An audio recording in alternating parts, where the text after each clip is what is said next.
नमस्कार. 26 जानेवारी ही तारीख म्हणजे फक्त कॅलेंडरवरची एक सुट्टी नाही. हा दिवस आहे भारताच्या आत्मसन्मानाचा, सार्वभौमत्वाचा आणि आपल्या लोकशाहीच्या सगळ्यात मोठ्या उत्सवाचा. चला तर मग या दिवसामागचा खरा अर्थ आणि त्याचा गौरवशाली इतिहास आज आपण उलगडूया. अगदी बरोबर. हा दिवस आपल्याला याची आठवण करून देतो की आपली ओळख एका सार्वभौम, समाजवादी, धर्मनिरपेक्ष, लोकशाही प्रजासत्ताकाच्या नागरिकाची आहे. आता हे मोठे मोठे शब्द आहेत, पण याचा आपल्या आयुष्यात नेमका काय अर्थ आहे, हेच तर आज आपल्याला समजून घ्यायचं आहे. पण एक मिनिट थांबा. एक प्रश्न जो खूप जणांना पडतो. आपल्याला स्वातंत्र्य तर मिळालं 15 ऑगस्ट 1947ला. मग आपण प्रजासत्ताक दिन साजरा करण्यासाठी 26 जानेवारी हीच तारीख का निवडली? या तारखेमागे एक जबरदस्त क्रांतीची आणि दृढ निश्चयाची कथा लपलेली आहे.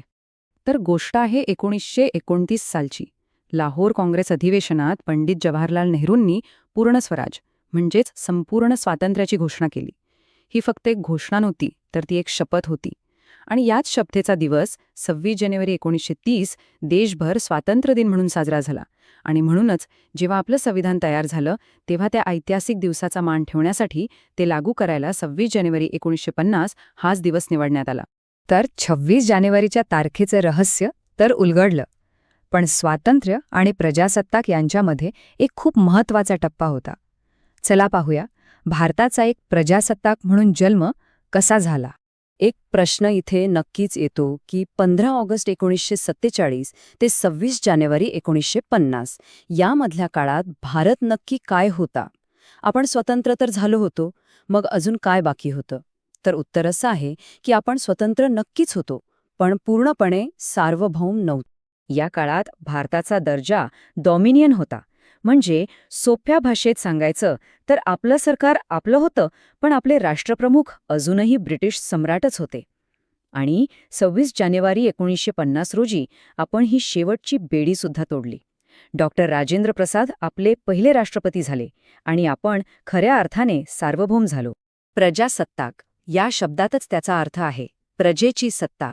म्हणजे इथे देशाचा प्रमुख कोणी राजा किंवा राणी नसणार, जो वारसा हक्काने येईल. तर तो असेल आपल्यातूनच, आपल्या मताने निवडलेला प्रतिनिधी. सत्ता वंश परंपरेने नाही, तर मताधिकाराने चालते. हीच तर लोकशाहीची खरी ताकद आहे, नाही का? आणि या प्रजासत्ताकाचा पाया काय आहे? तर तो आहे आपलं संविधान. हे फक्त एक कायद्याचं पुस्तक नाहीये. हा आपल्या देशाचा आत्मा आहे, जो आपल्याला एक राष्ट्र म्हणून आपण कोण आहोत हे दाखवतो. आणि एक गोष्ट माहितीये का? आपलं भारतीय संविधान हे जगातलं सर्वात मोठं लिखित संविधान आहे. जरा विचार करा, सुरुवातीला त्यात 395 कलमं, 22 भाग आणि 8 अनुसूची होत्या. एवढ्या मोठ्या आणि विविधतेने भरलेल्या देशासाठी तयार केलेला हा एक परिपूर्ण ग्रंथ आहे. आणि या महान ग्रंथाची सुरुवातच किती पॉवरफुल आहे. आम्ही भारताचे लोक हे शब्द सांगतात की या संविधानाची खरी ताकद कुठलाही राजा, सरकार किंवा बाहेरची शक्ती नाही, तर या देशातला सामान्य माणूस आहे. आणि हे संविधान प्रत्येक नागरिकाला 4 मोठी वचने देतं. न्याय, स्वातंत्र्य, समानता आणि बंधुता. हे फक्त शब्द नाहीत, तर हे आपल्या लोकशाहीचे 4 भक्कम खांब आहेत, ज्यांच्यावर आपला देश उभा आहे. आणि इतकं महान काम, इतका मोठा विचार ज्यांनी मांडला ते होते या संविधानाचे प्रमुख शिल्पकार भारतरत्न डॉक्टर बाबासाहेब आंबेडकर. त्यांच्या अफाट ज्ञानाने, प्रचंड मेहनतीने आणि दूरदृष्टीने भारताला एक मजबूत आणि सर्वसमावेशक पाया दिला. बाबासाहेबांनी या मूल्यांचं नातं इतक्या सुंदर शब्दात सांगितलं होतं की स्वातंत्र्य, समानता आणि बंधुता यांना एकमेकांपासून वेगळं करताच येत नाही. यातलं एक जरी मूल्य काढलं तर लोकशाहीचा मूळ उद्देशच संपून जाईल. खरंच किती मोठा आणि किती दूरचा विचार होता. तर हा दिवस फक्त गौरवाचा नाही, हा तितकाच जबाबदारीचा सुद्धा आहे. संविधानाने दिलेली ही मूल्य केवळ पुस्तकात न ठेवता ती आपल्या जगण्यात आणण्याची जबाबदारी आपल्या सगळ्यांची आहे. बरं, एक इंटरेस्टिंग गोष्ट सांगू. आपल्याला नेहमी वाटतं की पहिली परेड राजपथावरच झाली असेल, पण नाही. 1950 सालचा तो पहिला प्रजासत्ताक दिन सोहळा झाला होता आयर्विन एम्फी थिएटरमध्ये, ज्याला आज आपण मेजर ध्यानचंद नॅशनल स्टेडियम म्हणून ओळखतो. आणि त्या पहिल्या ऐतिहासिक सोहळ्याचे प्रमुख पाहुणे कोण होते माहितीये?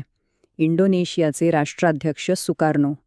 हा एका नव्या, स्वतंत्र भारताच्या जागतिक मैत्रीचा पहिला अध्याय होता. आणि आज आपण कर्तव्य पथावर जी भव्य परेड पाहतो ना, ती केवळ लष्करी सामर्थ्याचं प्रदर्शन नसतं. ती असते भारताच्या विविधतेतील एकतेची एक जिवंत ओळख. जेव्हा प्रत्येक राज्याचा चित्ररथ तिथून जातो, तेव्हा असं वाटतं जणू संपूर्ण भारतच त्या मार्गावरून चालतोय. म्हणूनच हा प्रजासत्ताक दिन फक्त इतिहास आठवण्यासाठी नाही, आपल्या संविधानाचं रक्षण करण्याची आणि लोकशाहीची मूल्य आपल्या कृतीतून जिवंत ठेवण्याची जबाबदारी आपल्या प्रत्येकाची आहे.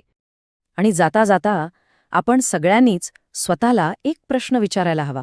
संविधानाने आपल्याला अधिकार दिले, मूल्य दिली, पण आपण फक्त एक मतदार म्हणून जगतो की एक जागरूक नागरिक म्हणून ते प्रजासत्ताक खऱ्या अर्थाने जगतो? याचं उत्तर आपल्या प्रत्येकाच्या कृतीत दडलेलं आहे. विचार करा. जय हिंद.